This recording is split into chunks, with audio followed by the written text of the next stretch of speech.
Senhor presidente, colegas parlamentares, queria iniciar essa discussão fazendo uma constatação. Chegou a nosso conhecimento pela imprensa, senhor presidente, de que uma empresa de pesquisa, Futura Inteligência, fez uma pesquisa no Estado para governador. E os números são públicos. 28% para o governador Riedel, 10% para 13% para o capitão Contar, mais um percentual para a senadora Tereza Cristina, 20%, salvo engano, 20, 13, 28 e 15 para a deputada Rose Modesto. Isso coloca o governador numa posição diferente do que a imprensa que leu essa pesquisa colocou. Em todos os cenários, o governador está eleito. Só que são 3 candidatos, deputado Rinaldo, virtuais. O capitão Contar não é candidato, a Rose não é candidata, a Tereza não é candidata. E essa pesquisa inclui 2 candidatos da mesma ala e nicho, de maneira a não deixar aparecer a direita raiz maior do que o próprio governador.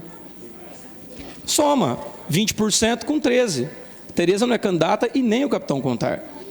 E a ex-deputada Rose Modesto, com 15 pontos, se pegar os votos dela e pulverizar nessas candidaturas, torna ainda mais forte e competitivo um adversário do governador. E eu começo falando isso porque o que torna o governador ineficiente e com uma ausência de competitividade, porque ele não tem oposição maior do que o nosso mandato. Eu sou sozinho aqui.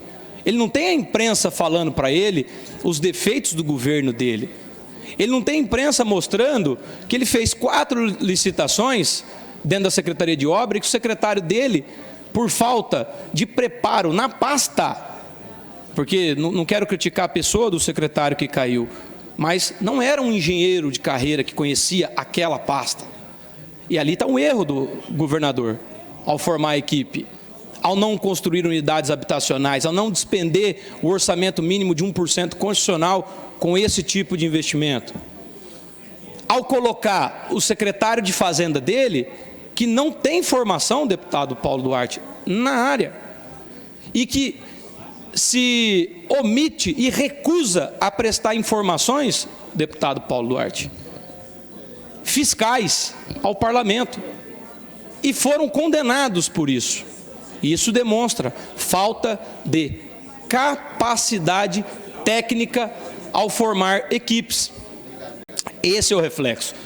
Começo essa minha fala nesse ponto, porque nós estamos discutindo aqui a nomeação do senhor Carlos Alberto de Assis para dirigir, coordenar, governar a maior e mais importante agência de regulação do Estado de Mato Grosso do Sul.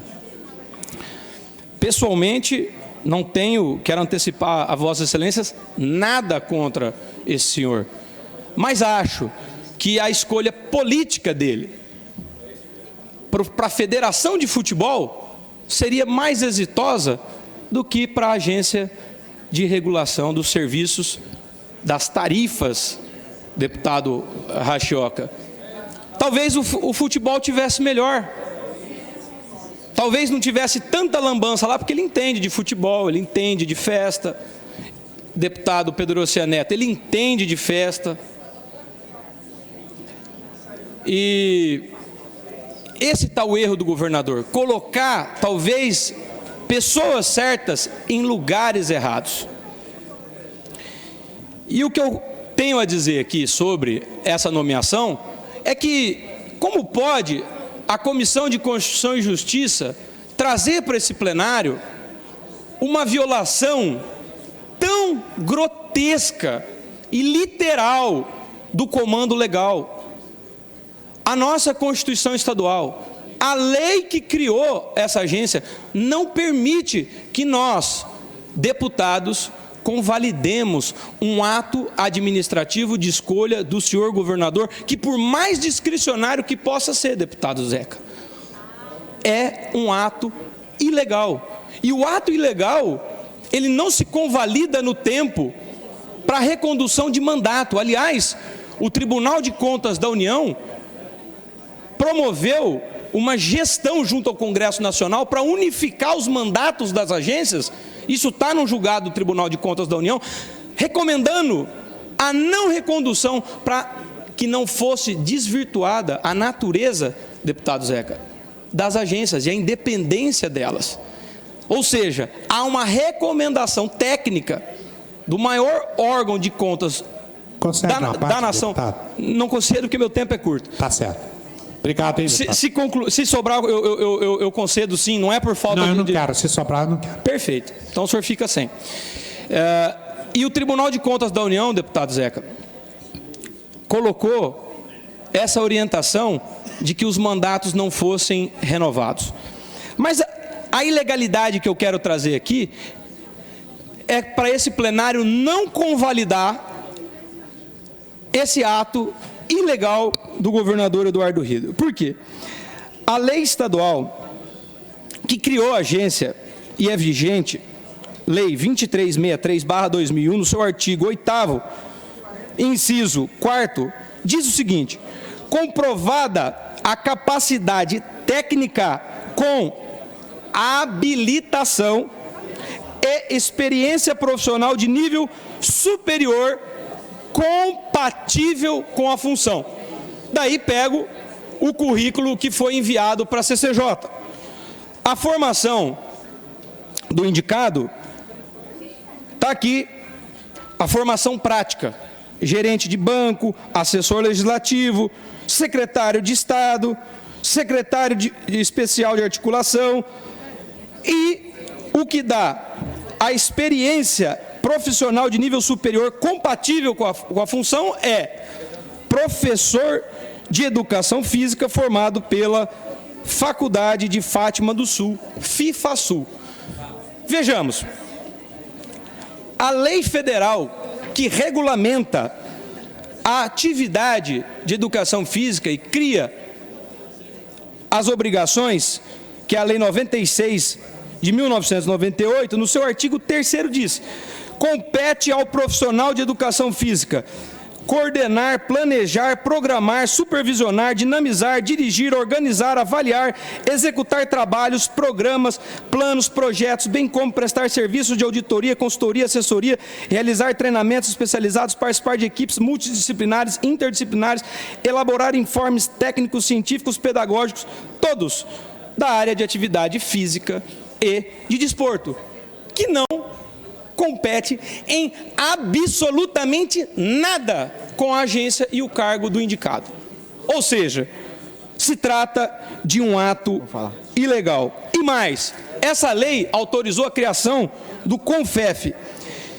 E o CONFEF diz que o profissional de educação física, na sua regulamentação, é especialista em atividades físicas nas suas mais diversas manifestações: ginástica, exercício físico, desporto. O que seria especialista aqui o indicado? Na ginástica de elevar as tarifas que regulamenta a agência? De aumentar a carga tributária do Estado? Ora, meus amigos e colegas, infelizmente nós não podemos, por mais base do governador sólida que possa existir aqui, nós não podemos convalidar um ato que é 100% ilegal. Vossas excelências não deixam chegar ao plenário, por muito menos, projetos com um espaço, talvez um toque técnico que faltou de algum colega dessa casa. Mas, para concluir, senhor presidente, nós não podemos negar a vigência da lei estadual 2363, que previu essa indicação, e no seu artigo 4º diz que a competência específica é para controlar, fiscalizar, normatizar, padronizar, conceder, homologar, fixar tarifas dos serviços públicos delegados do Estado de Mato Grosso do Sul, entre outras atribuições. Só quero dizer aos colegas que, se nós perdermos essa batalha lógica, correta e adequada no plenário, recorrerei senhor presidente, ao judiciário para que faça valer a lei, o regimento interno dessa casa e a lógica. Ou tudo isso não vai passar de um teatro barato que a gente vai fazer ao longo do nosso mandato para ficar subserviente à vontade do senhor governador, o qual não aceito me curvar e sirvo, ainda na oposição aqui, de alerta para que ele não mande pessoas que não estejam preparadas para assumir cargos técnicos, ainda que exerça o seu poder discricionário. É necessário seguir as leis e a Constituição do Estado e a federal. Obrigado, senhor presidente, era o que tinha.